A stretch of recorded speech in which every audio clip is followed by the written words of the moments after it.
The CCP 差一点赢了，在3年后台湾可能代志大条咯。You think the fifth column is only in Taiwan? Nah, bruh. America has it a lot worse. It's true. Well, I'm sure many of you have heard of the 千人计划, and it's basically a political gangbang. What I'm going to share with you is something even worse, something known as the Elite Capture Project, and it's pretty much the real-life CCP spy version of an NTR 计划。我都知道他老婆在干嘛嘛，老子要你拍他的屁股就拍他的屁股。今天是习近平的老婆，要么马上就可以。So, 准备你的爆米花,你的 baby oil, and also a very comfortable chair to watch it all go down right in front of your face. 代志大条咯。The United States and China are officially in war mode now. And the thing is, China almost won, because it was more than just Trump who dodged a bullet back in 2024. America and Taiwan did too.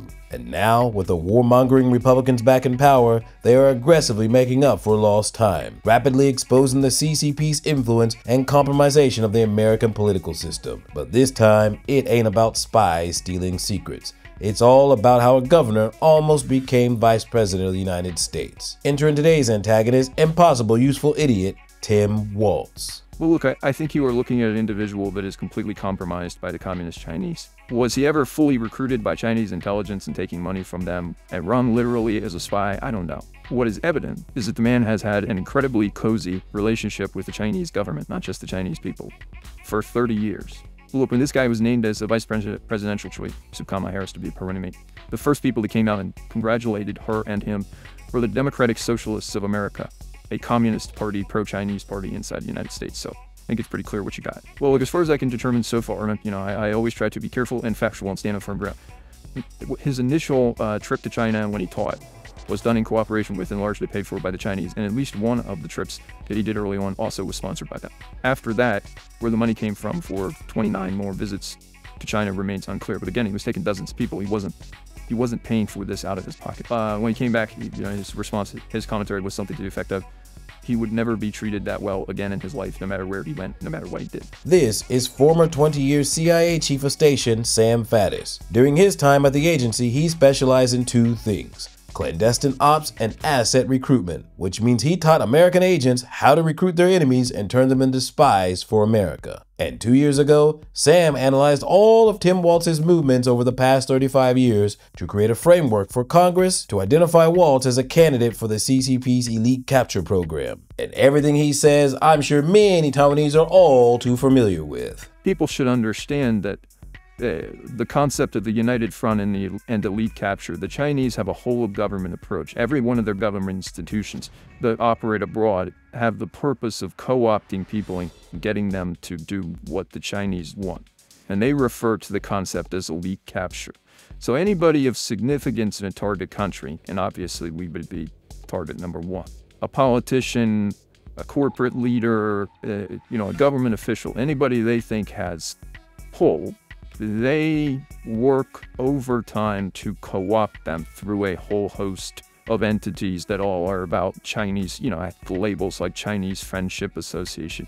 With only one objective, just bend these people to the will of the Chinese. Well, Walz has a long history of cooperating with these associations, appearing at their events, and basically singing the praises of a totalitarian regime. So I get it now, he wants to reinvent himself and say he loves the Chinese people, but he was always fighting communism. Well, I'm sorry, there's 30 years of evidence. This is all the opposite. 那你们一定都有听过千人计划 The CCP sponsoring researchers and scholars to go study in America, to learn shit and then steal their shit and send it back to the CCP. It's basically a CCP 007 secret agent gang, yo. But the Elite Capture Project has a totally different goal in mind. To catch a country's key influencer, direct them to do exactly what you want them to, just like an NTR project. They f*** your elites in your house right in front of you, and timwalz was #1 on their list.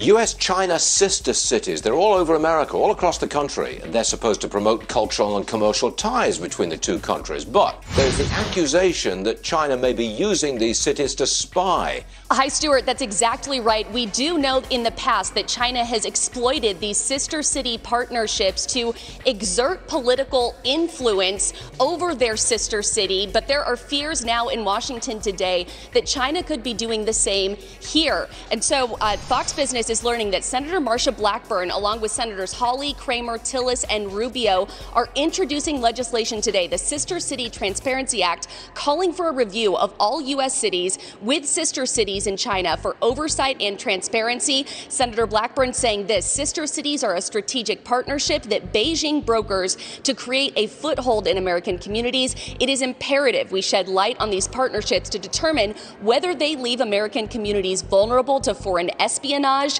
and ideological coercion.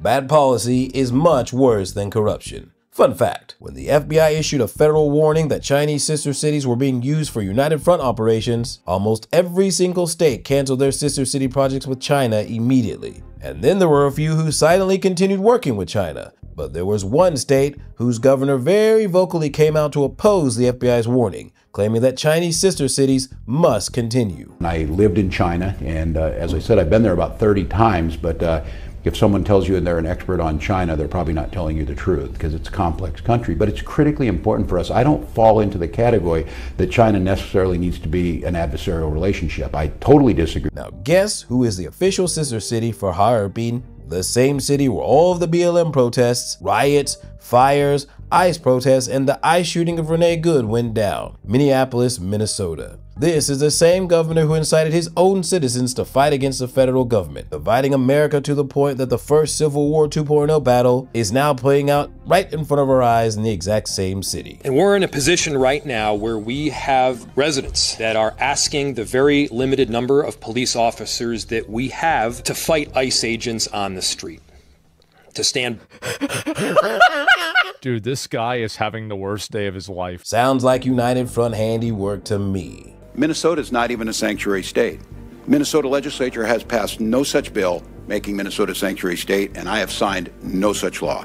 You claim you're not a sanctuary state. You just provide free health care, free college, and driver's licenses to illegal aliens. Your attorney general is directing law enforcement to ignore ICE immigration detainers.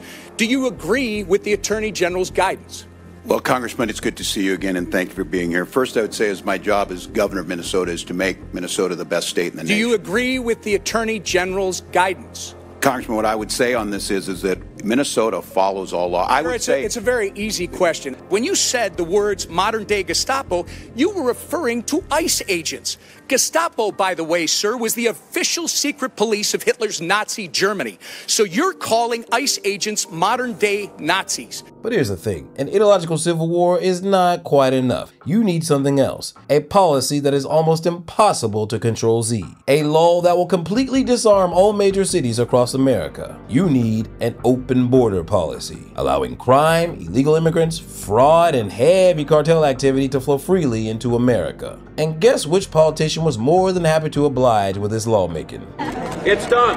A packed room at the St. Paul Armory erupted after the governor's signature made driver's license for all the law of the land. The driver's license for all legislation went into effect Sunday. This means legal residence is no longer required to obtain one, which has sparked looming concerns over voter fraud. A few moments later. So if someone comes in, they register, they have the driver's license, but they have an incorrect social or no social or whatever. So then they become incomplete. But if they walk in to vote with their driver's license, does that make them all of a sudden now okay? Madam Chair, so the designation on the roster for someone whose registration had been incomplete, if they present the election judge with that acceptable identification document, that would clear the challenge from the roster and they would be permitted to cast a ballot. Well, Okay, there's your problem, potentially. Minnesotans have been able to use a driver's license as a voter ID since 1974. And in 2023, just 1 year before the US presidential elections, Walz signed the Driver's License for All Act, which allowed everyone, including illegal immigrants, to obtain a driver's license. But he was very quick to clarify that only US citizens could use it for voter ID. And then we are still trying to understand if these people, as news reports flagged, they admitted in some instances that they were paid by the voter registration. So that brings me to the point of this foundation. Clearly, they hired people as independent contractors. 2 of them were found guilty. This group, 99% of their budget comes from state grants.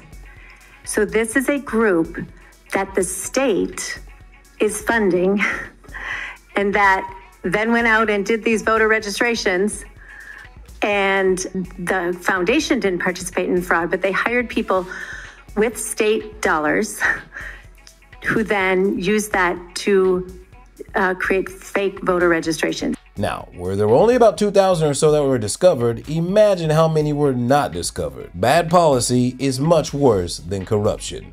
But imagine if both bad policy and corruption happened at the exact same time. With nearly 50 people facing federal criminal charges tonight in what investigators call the largest case of COVID fraud yet nationwide. And it allegedly happened right here in Minnesota. The U.S. Attorney for Minnesota says the group Feeding Our Future, led by Amy Bach, stole $250 million of federal COVID money meant to feed children in need. According to the indictment, the group helped others set up fake companies and recruited legitimate restaurants to participate in the scheme.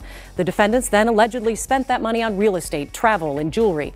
The charges include conspiracy, wire fraud, money laundering, and paying and receiving illegal kickbacks. When do you think Governor Walz knew about this fraud?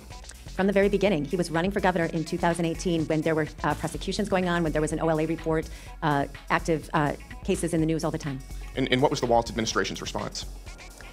They actually did nothing when they got into office, and Lieutenant Governor Peggy Flanagan had been on the committee in the legislature that had hearings on child care fraud, and when they got into office, they did put $5 million into a little more money, but nothing changed. But nothing. And let me ask you, Mr. Hudson, thank you for being here. Did those who commit this fraud, do they typically vote for Republicans or Democrats, in your opinion? In my opinion, thank you for qualifying it like that, I would say they most definitely overwhelmingly vote for Democrats. 这个对我来说已经够夸张, but you want to know what's even more 夸张 than that? According to court documents, Evergreen Grocery and Deli received over $4.2 million in payments from Feeding Our Future based on fraudulent claims.